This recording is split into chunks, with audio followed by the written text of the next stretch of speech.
Makasih Tuhan Yesus. Kau sungguh baik bagi kami Tuhan.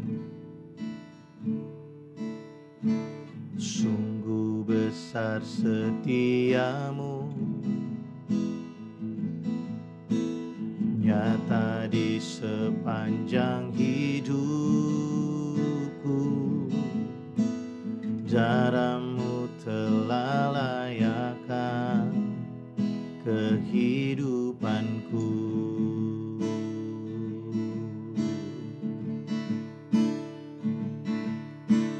Tiada kata yang bisa lukiskan indahnya Kau Tuhan. Bagimu segala pujian dan kemuliaan.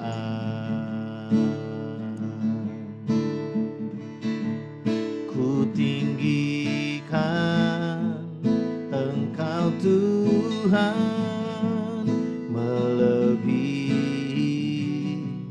segalanya, lebih dalam ku menyembah dalam roh dan kebenaran selamanya.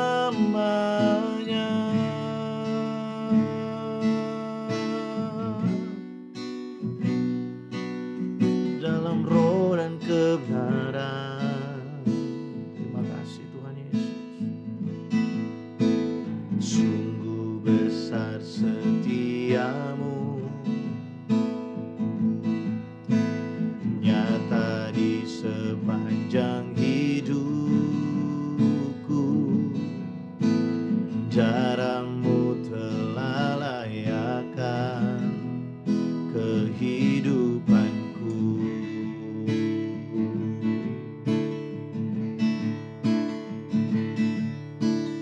Tiada kata yang bisa lukiskan indahnya Kau Tuhan.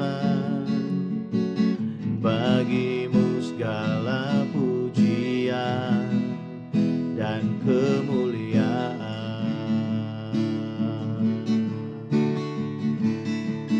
Ku tinggikan Engkau Tuhan, melebihi segalanya, lebih dalam ku menyembah dalam roh dan kebenaran.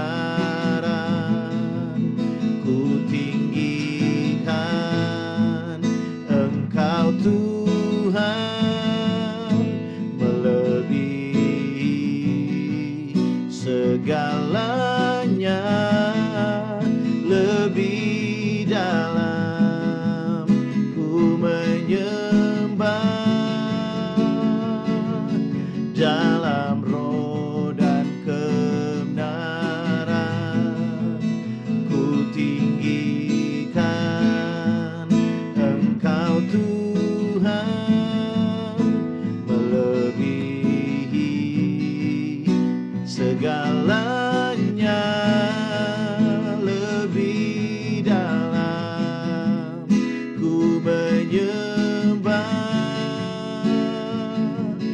dalam roh dan kebenaran selamanya.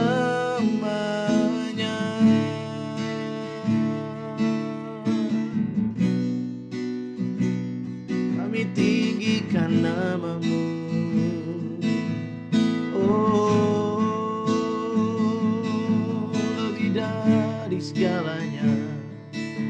Kami muliakan nama-Mu, oh Yesus.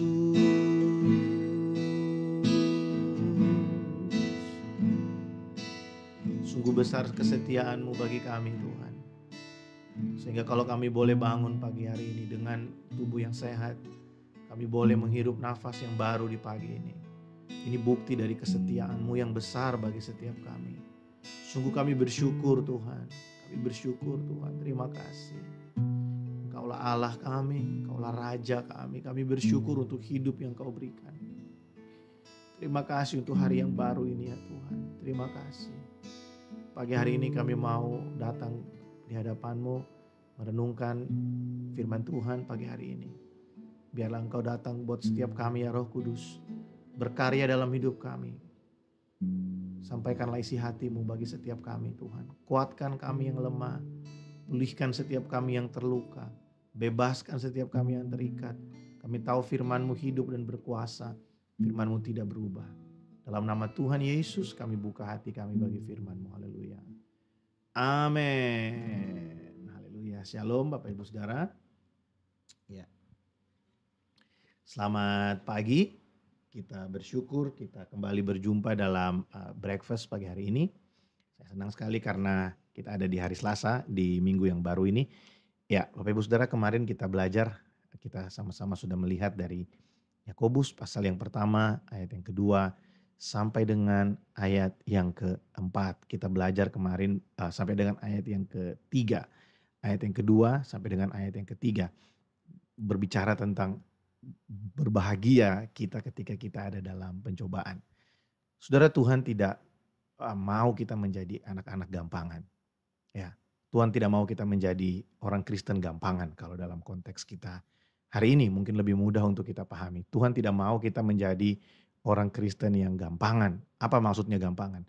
Gampangan itu maksudnya begini, jadi orang Kristen yang mudah menyerah. Jadi orang Kristen yang gampang sekali untuk merasa khawatir. Saudara, kualitas kita sebagai orang yang sudah ditebus oleh Yesus Kristus, kita itu punya satu kemampuan dalam diri kita untuk kita bisa mengenal Dia secara pribadi. Nah, pengenalan kita akan Tuhan itu yang harusnya membuat kita kuat setiap hari. Karena setiap kali kita mengenal Dia, kita tahu bahwa siapa Dia yang menyertai kita, siapa Allah yang hidup di dalam kita, Allah Roh Kudus yang tinggal di dalam kita. Dia adalah pribadi yang luar biasa, dia penasehat kita, penghibur kita, dia kekuatan kita. Harusnya dengan semua kenyataan itu kita bisa menjadi pribadi yang lebih berkualitas dibanding orang yang tidak mengenal Tuhan. Sangat disayangkan sekali kalau kita suka kalah dengan keadaan kekurangan, Saudara. Nah, ini saya mau buka dengan ini pagi hari ini. Saya mau kita memahami ini. Saya mengerti, saya juga manusia yang punya kebutuhan. Sebagai kepala keluarga, saya juga punya keperluan yang harus kami sediakan setiap hari di rumah. Bahkan ada keperluan bulanan yang harus kami siapkan untuk keberlangsungan kehidupan kami. Dan ya memang harus diakui, seringkali ketika kita melihat bahwa wah kayaknya perbendaharaan kita kurang nih. Seringkali dalam posisi-posisi seperti itu kita itu menjadi orang yang sepertinya kita ini kehilangan kualitas bahwa kita ini adalah orang yang sudah ditebus oleh Yesus Kristus Tuhan. Memang waktu kita melihat diri kita sebagai orang tebusan, memang uang gak tiba-tiba jatuh dari langit gitu, enggak. Tapi kita punya satu ketenangan di dalam hati kita. Yang membuat kita tenang adalah bahwa kita mengerti bahwa Tuhan tidak membiarkan kita di dalam situasi-situasi yang seperti itu. Dalam situasi yang sulit kita tidak mudah untuk panik dan kemudian seolah-olah Tuhan itu tidak bekerja bagi kita. Tuhan itu tidak melakukan sesuatu bagi kita. Kita tidak menjadi panik dengan berpikir bahwa jangan-jangan Tuhan itu melepaskan tangannya atau kita harus bantu Tuhan untuk menolong kita. Karena sering kali itu menjadi hal yang terjadi kan di dalam hidup kita. Tapi pagi hari ini saya mau ajak setiap kita untuk kita bisa memahami bersama bahwa kita itu harus punya kualitas yang baik sebagai orang percaya, saudara. Yang mau katakan amin. Kita harus punya kualitas kehidupan yang baik, kualitas kerohanian yang baik. Kita harus punya kualitas kerohanian yang penuh dengan kesadaran bahwa siapa kita di dalam Dia. Saudara masih ingat saya khotbah 2 atau 3 minggu yang lalu saya khotbah bahwa di dalam Tuhan identitas harus mendahului aktivitas. Kenyataan bahwa kita ini adalah milik kepunyaan Allah, kita ini umat tebusannya, kita ini adalah adalah biji matanya Allah yang sangat berharga dan mulia, itu harus mendahului segala sesuatu yang kita kerjakan. Kalau kita sadar siapa kita tahu siapa kita di dalam Dia, maka kita pasti akan melihat diri kita ini bukan sebagai orang yang kalah, orang yang gampang menyerah, orang yang terpuruk, orang yang ditinggalkan. Kita akan melihat diri kita sebagai orang yang berkemenangan. Bukan karena kita yang bertempur, tapi karena Kristus sudah menang. Dan kemenangannya adalah kemenangan bagi kita. Nah, kenapa saya buka dengan ini? Karena kita akan melihat ayat yang keempat, Yakobus pasal yang pertama dikatakan seperti ini. Dan biarlah ketekunan itu memperoleh buah yang matang, supaya kamu menjadi sempurna dan utuh dan tak kekurangan suatu apapun. Kemarin kita belajar, kita renungkan bersama-sama bahwa pencobaan, ujian itu melahirkan ketekunan. Ujian itu kan sesuatu yang gak enak ya. Ujian kehidupan, ya kalau ujian kenaikan kelas oke lah. Atau ujian kelulusan oke lah. Tapi kalau ujian kehidupan saudara, kita gak pernah tahu nilainya berapa. Kita juga gak pernah tahu soalnya, kisi-kisi soalnya kita gak tahu. Tapi itu pasti terjadi dalam hidup kita.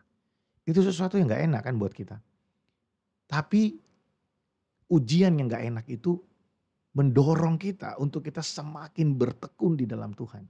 Kita semakin bertekun di dalam doa kita, semakin bertekun di dalam pembacaan firman. Bukan untuk apa-apa, tapi karena kita menyadari bahwa kita tidak mungkin bisa lepas atau menang terhadap pergumulan itu, terhadap ujian itu, tanpa ada hikmat dari Tuhan buat kita. Nah, ketekunan itu bukan hanya berlangsung dalam waktu yang temporary. Misalnya nih ya, kita sedang diuji dalam kesabaran, menantikan jawaban doa. Wah, selama doanya belum dijawab kita tekun. Nanti waktu doanya dijawab kita masih tekun gak? Nanti waktu kita udah dapatkan yang kita mau, Tuhan udah berikan, kita masih tekun gak? Saudara, kita harus mempertimbangkan ini bahwa ketekunan itu adalah sesuatu yang berlangsung secara terus menerus. Makanya Yakobus berkata di ayat yang keempat, biarlah ketekunan itu memperoleh buah yang matang. Buah yang matang itu berarti buah yang sempurna, dalam bahasa Inggrisnya perfect. Dia menjadi satu buah, ketekunan itu menghasilkan sesuatu yang sempurna dalam hidup kita. Sehingga kita ini bertumbuh menjadi utuh, menjadi the whole. Kita tidak lagi menjadi orang yang setengah-setengah. Ketekunan itu membuat hidup kita ini menjadi lebih baik. Semakin hari semakin baik. Jadi kalau kita bertekun di dalam sesuatu yang baik, dan mungkin kita belum melihat hasilnya, saudara, sebenarnya bukan tidak terjadi apa-apa. Tapi hasilnya sedang dalam perjalanan. Apa yang perlu kita lakukan? Keep going. Tetap berjalan dengan apa yang kita sudah lakukan. Teruskan ketekunan kita. Tekun berdoa, tekun melayani, tekun kita merenungkan firman Tuhan.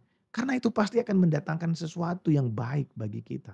Itu akan mengubahkan kehidupan kita. Seringkali kita salah membangun ketekunan dalam hidup ini. Kita terlebih suka tekun terhadap sesuatu yang kita pilih sebagai sesuatu yang enak buat kita. Ya, misalnya kita tekun sekali melakukan hobi-hobi yang kita tahu sebenarnya hobi itu tidak mempermuliakan Tuhan.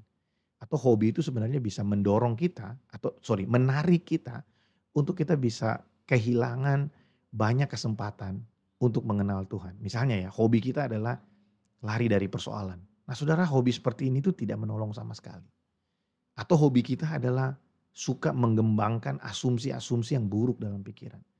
Hobi-hobi seperti ini tidak akan menolong kita untuk menjadi pribadi yang lebih baik. Tapi kalau kita membangun satu ketekunan, kita membiasakan diri kita. Nah, untuk membangun kebiasaan baru, kita harus mematikan kebiasaan lama. Jadi, kalau kita dulunya bertekun dalam kemalasan, waktu kita mendengarkan firman Tuhan untuk kita bertekun di dalam Dia, di dalam Tuhan, kita harus meninggalkan ketekunan kita di dalam kemalasan dan kita ganti dengan ketekunan kita di dalam Tuhan. Kita ganti dengan ketekunan kita yang menyenangkan hati Tuhan. Kita ganti ketekunan kita menjadi ketekunan yang mendatangkan efek yang positif bagi kita. Mungkin kegiatannya kita nggak suka. Misalnya berdoa. Kalau berdoa itu mudah, nggak ada orang yang bikin yang ngajak-ngajak orang berdoa. Kalau berdoa itu mudah ya, karena nggak perlu diajak-ajak. Tapi ya, bukan survei, memang kenyataannya seperti itu. Berdoa itu tidak semudah yang kita bayangkan, saudara. Buktinya masih banyak orang yang tidak berdoa setiap hari. Berdoa hanya seperti laporan sama Tuhan, Tuhan saya mau ini, Tuhan saya mau itu, Tuhan saya mau ini, Tuhan saya mau itu. Berdoa tidak jadi satu hubungan dengan Tuhan. Sedangkan doa itu adalah komunikasi kita dengan Tuhan. Saudara, biarlah perenungan-perenungan kita pagi hari ini mendorong kita supaya kalau hari ini saudara, saudara ada dalam satu pergumulan yang mungkin berat buat saudara nggak mudah menyerah. Teman-teman anak-anak muda yang sedang mencari pekerjaan, teman-teman anak-anak muda yang sedang berusaha membangun bisnis, yang sedang berusaha untuk mencari jalan keluar untuk kehidupanmu, kehidupan keluargamu. Teman-teman yang mungkin sedang mencari pasangan hidup, berdoa untuk jodoh. Teman-teman tidak mudah menyerah dan sepertinya kehilangan pengharapan. Sehingga teman-teman akhirnya berhenti dalam ketekunan. No, mari teruskan ketekunan kita. Mari teruskan hal yang baik yang sudah kita mulai bersama dengan Tuhan. Dan kita pasti akan melihat buah dari segala sesuatu yang kita kerjakan dengan ketekunan itu. Dan itu yang Tuhan mau. Kerinduan Tuhan adalah melalui ujian yang kita hadapi. Kita punya ketekunan, bertekun di dalam Dia. Kalau dulunya kita mungkin bertekun dalam kemalasan, kita ganti dengan bertekun, dengan kita membawa diri kita untuk melakukan disiplin-disiplin rohani. Dan melalui itu semua Tuhan mau kita punya buah yang matang, buah yang sempurna. Waktu saya berkata ini cuma dalam beberapa detik. Tapi proses untuk menghasilkan buah itu tidak terjadi dalam 1 minggu, 1 tahun, enggak. Proses itu berlangsung seumur kita hidup. Selama kita ada di bumi, itu akan terus terjadi dalam hidup kita. Oleh sebab itu kita perlu terus ada dalam ketekunan untuk melakukan apa yang berkenan di hadapan Tuhan. Amin saudara. Mari kita datang pada Tuhan, mari kita berdoa. Bapa, terima kasih buat pagi ini. Kami bersyukur untuk kasih setiamu. Kami bersyukur untuk kemurahan-Mu yang berlimpah bagi kami. Bapa, pagi ini hamba berdoa untuk semua anak-anak-Mu dimanapun berada ya Bapa. Engkau memberkati setiap kami. Engkaulah Bapa kami yang mempunyai kehidupan kami. Engkaulah Bapa yang berkuasa atas seluruh hidup kami. Hamba berdoa Tuhan, biarlah kekuatan yang baru menjadi bagian setiap kami. Tuhan, terima kasih untuk kesempatan hari ini.